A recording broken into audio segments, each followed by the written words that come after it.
Pertama, terima kasih atas kehadiran teman-teman. Sorry agak, semoga tidak mengurangi terlibat kita pada teman-teman sekalian.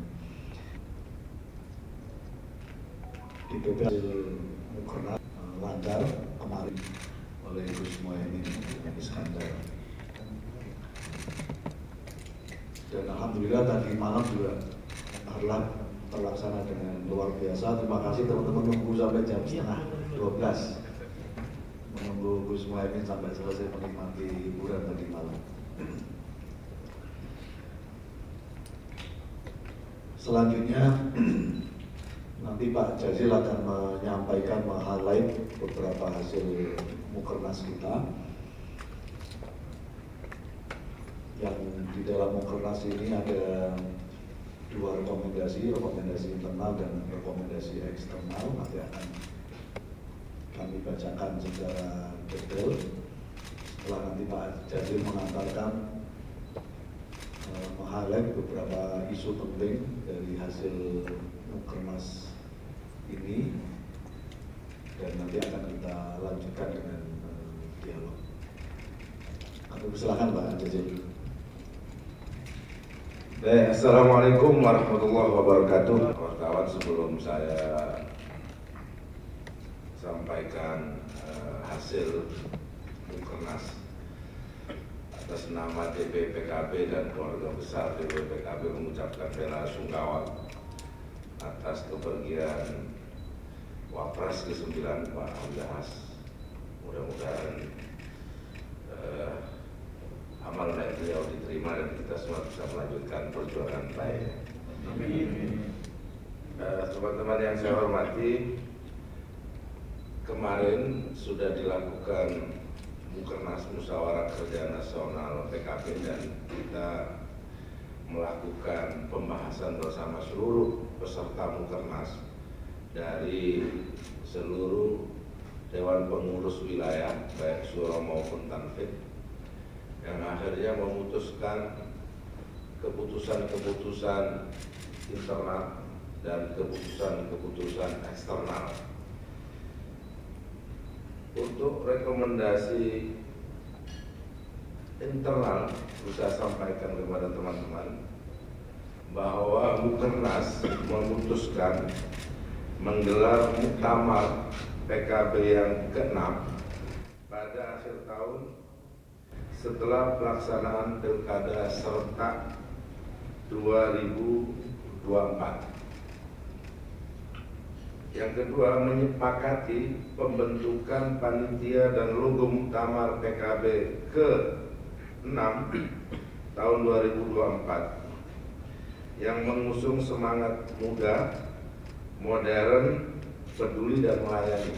Nanti Pak Uda akan menyampaikan secara detail susunan pengurus, susunan panitia muktamar ke-6 PKB. Rekomendasi yang ketiga, internal, melaksanakan kerja politik secara masif, terukur untuk memenangkan pasangan calon kepala daerah yang diusung PKB pada Pilkada serentak tahun 2024. Yang kedua, rekomendasi eksternal, nanti Pak Uda juga akan merinci. Tapi yang jelas, rekomendasi eksternal Mukernas PKB mendorong revisi paket undang-undang politik. Nanti rincinya Pak Uda yang akan menjelaskan. Yang kedua, sebagai pelaksanaan dari pembukaan amanat Undang-Undang Dasar 1945, Mukernas juga memutuskan mengutuk aksi pendudukan Israel ke Palestina.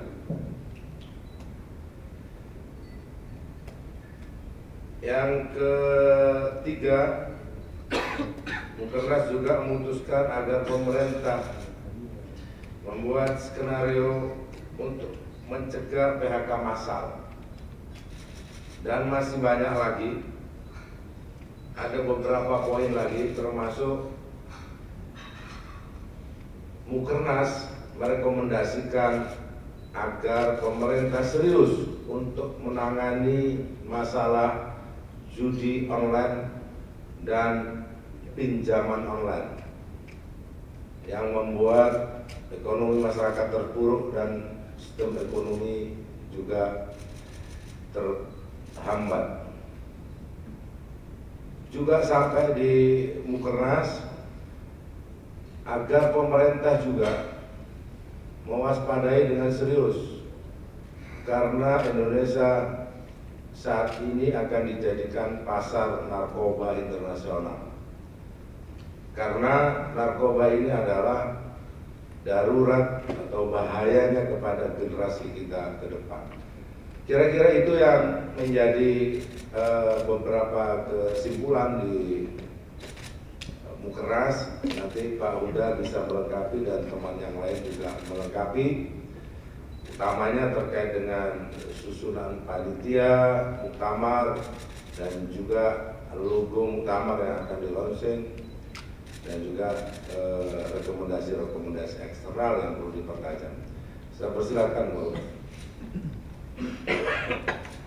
Yang tadi disampaikan oleh Pak Jazil, hasil Mukernas memutuskan membentuk panitia muktamar.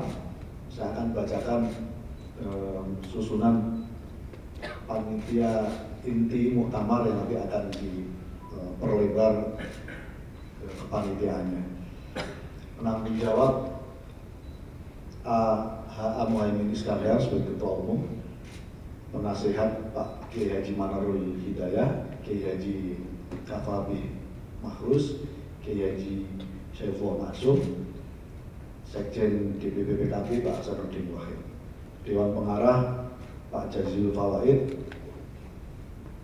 M. Hanif Dakiri, Ibu Ida Fauziah, ketiga-tiganya sebagai Wakil Ketua Umum DPP. SC akan dipimpin ketuanya oleh Pak Faisal Reza, sekretaris saya sendiri. OC dipimpin oleh ketuanya Pak Ucun Ahmad Samsul Rizal, sekretarisnya Pak Zainul Munasikin, bendahara Pak Bambang Susanto. Ini terkait dengan susunan pembentukan panitia yang disepakati di dalam Mukernas kemarin. Terkait dengan logonya, saya ingin menunjukkan sebenarnya ini, tapi kita nggak ada ini dari slide-nya. Kita kamu tak tunjukin aja mau lihat itu. Iya, saya juga.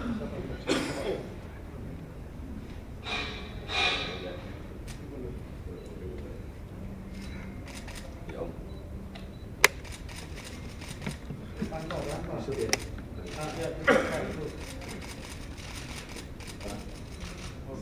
Tahan Pak.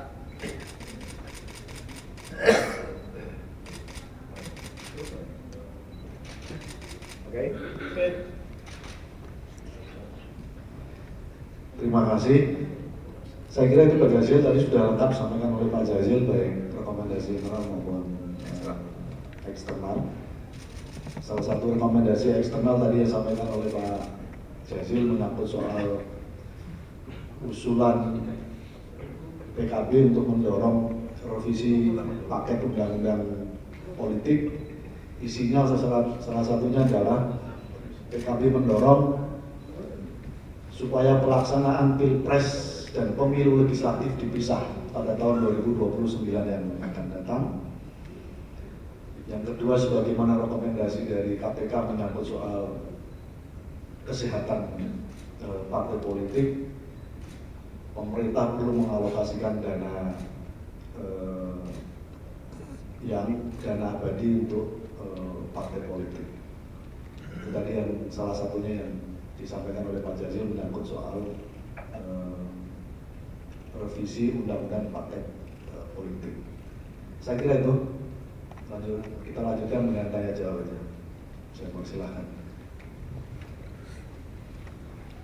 Saya menambahkan bahwa di dalam Mukernas ada suasana yang terjadi itu ada banyak masukan kepada DPP dan kita semua dari DPW tentang apa yang terjadi di daerah, terutama menyangkut keadaan sosial ekonomi masyarakat. Yang kami tangkap adalah di banyak daerah hari ini kelihatan ada stagnasi di sektor real, sehingga kami berharap dengan pemerintah, terutama pemerintah baru nanti, ada langkah-langkah yang bisa diambil dengan cepat menangani persoalan-persoalan sosial ekonomi yang terjadi. Tadi Pak Jazil sudah menyebut ekses dari pinjol dan judi online ini bukan sekedar semata-mata terlihat seperti persoalan kebiasaan, persoalan hobi orang tertentu terhadap judi misalnya. Tetapi ini persoalan di masyarakat yang di bawah. Kalau kita angkat, kelihatan bahwa ada semangat untuk mencari jalan keluar terhadap kesulitan-kesulitan ekonomi melalui pinjaman online maupun coba-coba untuk judi online, karena jumlahnya sangat besar. Di tengah-tengah situasi seperti itu, kami juga mendengar dari laporan teman-teman bahwa banyak perusahaan-perusahaan di sektor garmen juga gulung tikar, lalu PHK terjadi. Nah, gejala dari ekonomi masyarakat di bawah ini, kami menangkap bahwa ada kondisi yang perlu diantisipasi ke depan. Jadi kelihatannya daya beli masyarakat pelan-pelan ini berkurang dan tidak bisa menjangkau harga kebutuhan pokok yang semakin lama bukan turun tapi naik. Ini kami mencoba merefresh pengalaman-pengalaman politik masa sebelumnya, terutama di pemerintahan-pemerintahan yang lalu. Misalnya pada saat-saat seperti ini ada langkah pemerintah untuk menyiapkan skema program yang cukup fenomenal dan massal, menggerakkan semua kementerian dan lembaga, menciptakan sedikit banyak lapangan kerja yang sifatnya padat karya. Nah ini barangkali suasana diskusi yang kami bangun pada Bukernas kemarin bisa merefleksikan tentang apa yang diharapkan dan diinginkan oleh PKB terhadap ekonomi di masa yang akan datang. Kami tahu bahwa situasi ekonomi dunia sangat berat, kondisi tidak menentu, dan pemerintah harus mencari jalan keluar. Pendapatan negara harus terus dijaga supaya bisa menjalankan pemerintahan, roda pemerintahan dan perekonomian dengan baik. Utang luar negeri kita juga cukup besar. Jadi beberapa DPW juga menyampaikan kalau bisa jangan utang luar negeri lagi, tapi mencoba mencari jalan yang lain. Karena kita masih punya banyak sekali sumber daya alam, potensi ekonomi yang bisa dimaksimalkan. Oleh karena itu, kami dengan keinginan pemerintah misalnya meningkatkan rasio pajak hingga 12%, kami setuju, tapi juga harus proporsional. Beban di masyarakat yang besar ini juga harus dipahami betul supaya rasio pajak itu betul-betul bisa menciptakan rasa keadilan. Nah, oleh karena itu upaya pemerintah ini menjadi kunci yang akan kita dukung untuk bisa menyelamatkan perekonomian nasional. Kalau bisa, malah membangkitkan kembali industri nasional yang kelihatan semakin lama semakin bentuknya itu tidak terlalu jelas hari ini, tetapi kita harapkan bisa lebih banyak menyinggung sektor-sektor yang selama ini seolah-olah ada tapi sebenarnya juga tiada. Sektor pertanian dan kelautan misalnya yang menghidupkan perekonomian bawah, ini harusnya betul-betul menjadi perhatian. Kami senang kalau memang pemerintah ke depan dan pemerintah sekarang ini menjadikan dua sektor ini sebagai tumpuan industri dan reindustrialisasi di masa yang akan datang. Hilirisasi seharusnya juga menyinggung sektor pertanian dan kelautan ini. Saya kira itu tambahannya, Pak Uda. Terima kasih. Kami persilakan teman-teman. Ayo Mbak. Soal muktamar, apakah muktamar berapa dan akan digelar di mana? Cukup. Teknis. Jadi hari ini atau Mukernas baru melaunching kepanitiaan utama.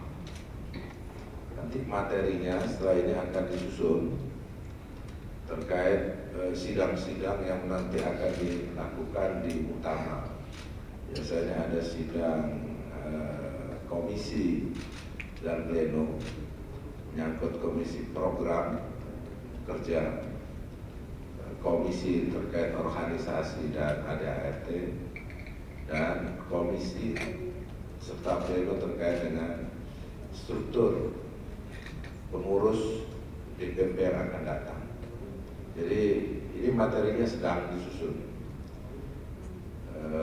Apa tadi ya?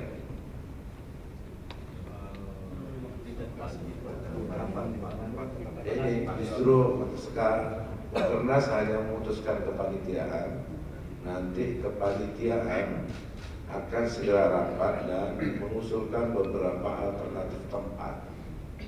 Yang jelas tanggalnya juga belum diputuskan, tapi dalam akhir tahun ini. Akhir tahun ini ada, karena tadi disampaikan oleh Pak Uda dan juga yang berkembang di forum, ada pilkada serentak, maka kemungkinannya dekat-dekat pilkada atau setelah pilkada.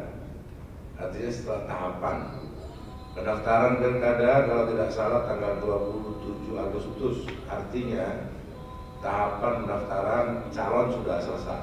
Apakah setelah itu atau setelah pemilihan? Itu di bulan November. Nanti secara teknis panitia yang akan menyusunnya, mendiskusikannya mengenai tanggal dan tempat. Saya pikir itu. Terima kasih. Oke. Lain?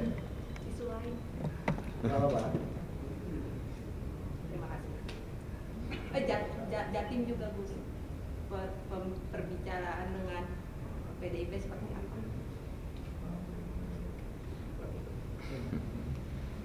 Baik, PKB dengan PDIP ini sahabat lama, saudara lama, dan memang secara nilai kita mengusung nilai-nilai yang hampir sama dengan PDIP, kerakyatan.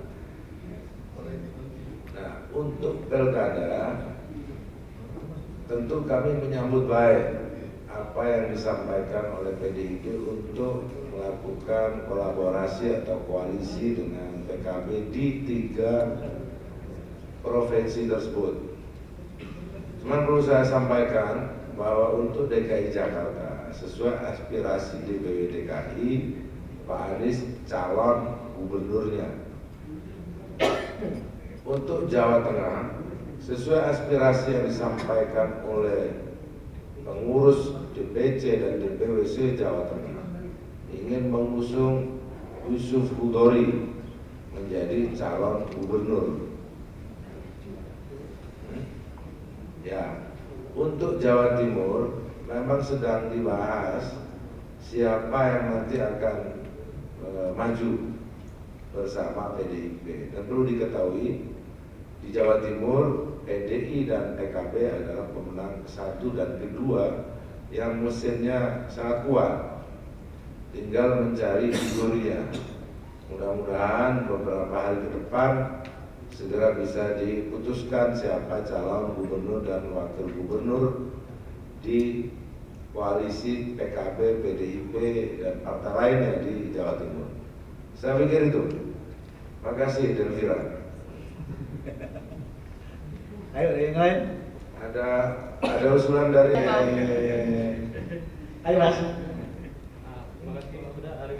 ya baik, yang terkait dengan mantan Kapolda atau mantan Panglima, yang jelas PKB dua-duanya mempertimbangkan, asal bukan mantan kiai.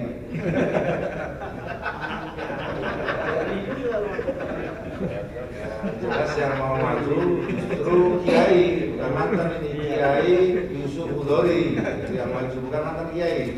Tapi Kiai Yusuf Hudori bukan mantan Kapolda, bukan mantan Panglima, tapi kiai.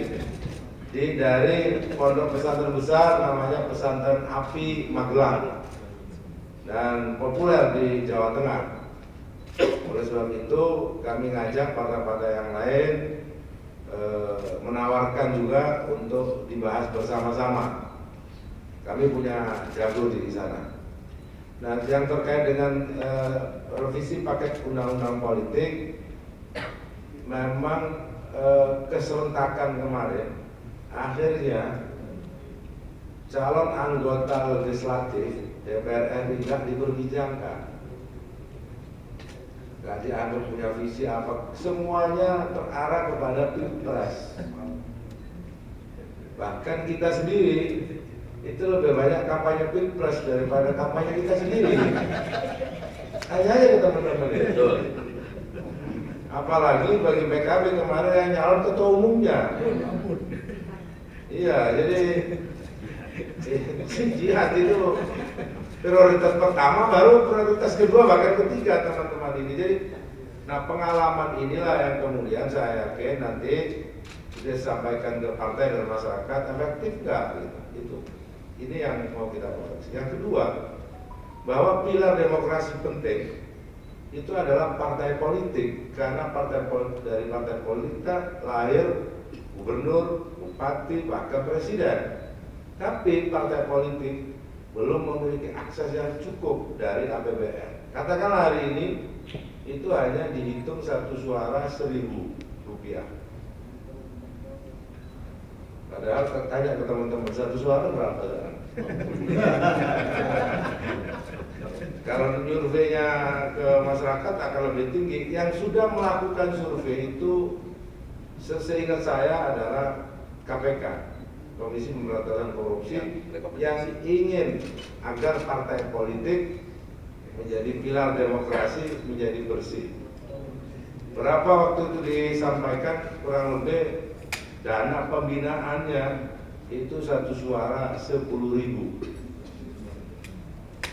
Dan kalau dihitung dari jumlah APBN berapa sekarang? 3.250 itu tidak sampai 1% dari APBN.